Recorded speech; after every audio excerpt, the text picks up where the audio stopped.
کہ اس کا احساس نہیں کیا جا رہا کہ کچھ غلط ہوا ہے. جب تک آپ غلطی مانیں گے نہیں، وہ ایک طرف دو طرف یا سارے اطراف کے اوپر جاتی ہے یہ بات کہ جب تک آپ یہ تسلیم نہیں کریں گے کہ کچھ غلط ہوا ہے تب تک آپ اس کی تصحیح نہیں کر پائیں گے. اور 9 مئی پاکستان کی تاریخ میں ایک ایسا واقعہ ہے جس نے پورا کا پورا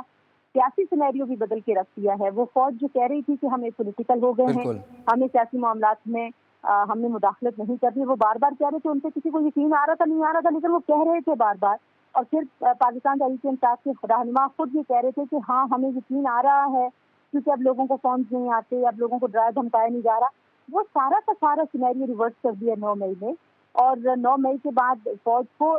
دراصل میدان میں آنے پر مجبور کیا گیا ہے. 9 مئی کے بعد بھی کچھ دن تھے، آپ کہہ لیجیے 13 مئی تک، 12 مئی تک، جب تک وہاں سے کسی قسم کے سخت موقف کا اظہار نہیں ہوا تھا. دیکھا جا رہا تھا کہ مذمت ہوگی یا نہیں ہوگی، دیکھا جا رہا تھا کہ ذمہ داری قبول کی جائے گی یا نہیں کی جائے گی، لیکن ایسا کچھ ہوا نہیں ہے. تو مجھے لگتا ہے کہ تھوڑا سا لیڈرشپ کا جو کردار تھا وہ ادا کرنا چاہیے تھا، صرف چیئرمین پی ٹی آئی کو نہیں بلکہ جو ان کی سیکنڈ اور تھرڈ جو چیئر ہے لیڈرشپ کی، آج جن کا دل چاہ رہا ہے کہ پی ٹی آئی ان کو دے دی جائے اور پی ٹی آئی کی وہ قیادت کریں گے. ان کی جو سخت ذمہ داری تھی کہ یہ جو زخم لگ گیا تھا، یہ جو آگ لگ گئی تھی، بجھانے کی کوشش کی جاتی، وہ کوشش بہت دیر سے ہوئی ہے. اس کوشش کا نتیجہ ویسا نہیں نکلے گا جو نتیجہ شاید اسٹیبلشمنٹ جو ہے وہ ایکسپیکٹ کر رہی تھی 9 مئی کے واقعات کے بعد. اور پھر دیکھیے پاکستان کی بدقسمتی سے جو سیاسی اشرافیہ ہے وہ ہمیشہ ایک دوسرے کے خلاف پوائنٹ اسکورنگ کی بنیاد پہ سیاست کرتے ہیں. اب اگر آپ کہیں کہ نہیں پی ڈی ایم کو اس ایشو پہ سیاست نہیں کرنی چاہیے، وہ پی ڈی ایم جو پہلے عمران خان صاحب کی جو مقبولیت تھی اس سے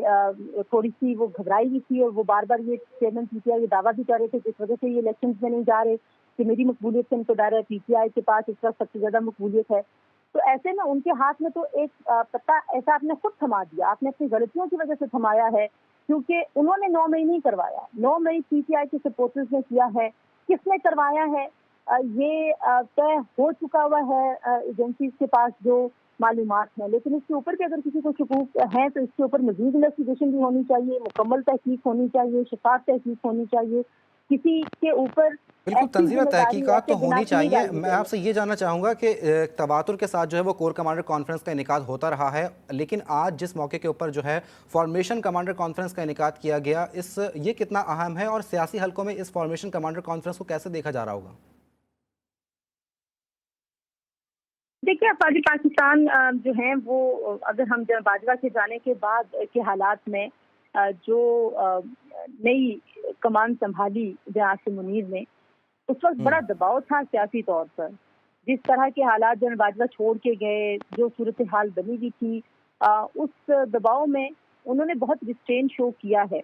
اور وہ ریسٹرین آپ نے دیکھا کہ بہت سارے الزامات لگائے گئے، لوگوں کے نام لے کے الزامات لگائے گئے. ایک بڑی جماعت کے سربراہ یہ کہہ رہے تھے کہ مجھے قتل کرنے کی سازش ہو رہی ہے، اور وہ سازش افواج پاکستان کے کچھ افسران کر رہے ہیں، ان کا نام بھی لے رہے تھے. اس کے باوجود وہاں سے خاموشی تھی. ایک دو بار بیان آئے آئی سی آر کی جانب سے، ایک پریس کانفرنس بھی کی گئی، لیکن کسی قسم کی کوئی سختی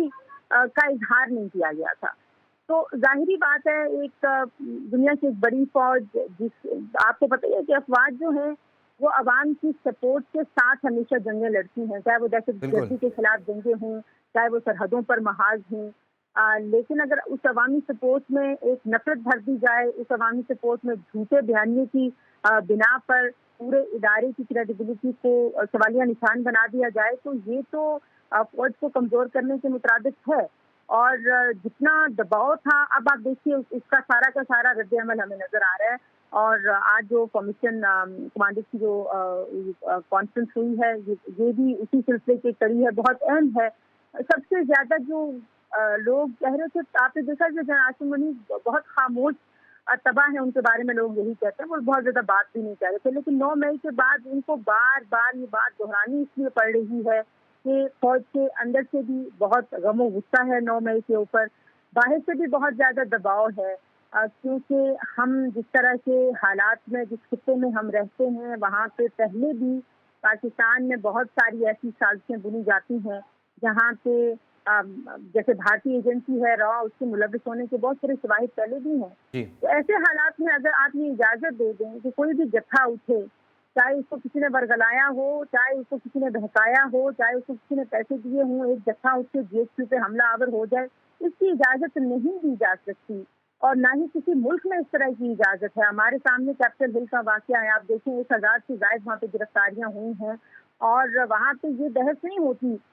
کہ یہ ان لوگوں کو کسی نے بہکایا تھا یا ورگلایا تھا، یہ کسی نے یہ نہیں کہا کہ یہ ٹرمپ کی جو نفرت کی سیاست تھی اس کی وجہ سے یہاں پر آ گئے ہیں۔ اور جو لوگ وہاں پہ ملوث تھے، جن لوگوں کی نشاندہی ہوئی، جن کے خلاف شواہد کے ثبوت تھے، ان سب لوگوں کو نہ صرف یہ کہ گرفتار کیا گیا، ان کو پروسیکیوٹ کیا گیا۔ تقریباً 450 سے زائد لوگ تھے جن کو سزائیں ملی، اور اسی طریقے سے بہت سارے لوگ تھے جن کو ڈیٹین کیا گیا۔ تو پاکستان میں ظاہر ایک قانون ہے، اس قانون کے مطابق کارروائی ہونی چاہیے، اور یہ جو جذباتی ایک سیٹ بیک ہے، اس میں میرا خیال ہے کہ تدبر کی سیاست کرنی چاہیے تمام اطراف کو، اور یہ پاکستان کی افواج کے لیے اور قوم کے لیے کوئی بہت اچھے مناظر نہیں ہیں۔ پھر پوری دنیا میں جس طرح سے ان مناظر کو دیکھا گیا، وہ بھی پاکستان کے نام کو روشن کرنے کی تو کوئی بات نہیں تھی۔ تو میرا خیال ہے کہ ابھی بھی کوشش یہ کرنی چاہیے کہ ان معاملات میں کوئی سلجھاؤ پیدا ہو، جنہوں نے قانون توڑا ان کے خلاف بالکل کارروائی کریں، لیکن ہم نے پاکستان کو 9 مئی کے سانے سے آگے لے کے جانا ہے، اور میرا خیال ہے کہ فوج اور جو سیاسی قیادت ہے اس کو مل کے پاکستان کو آگے لے کے جانا چاہیے۔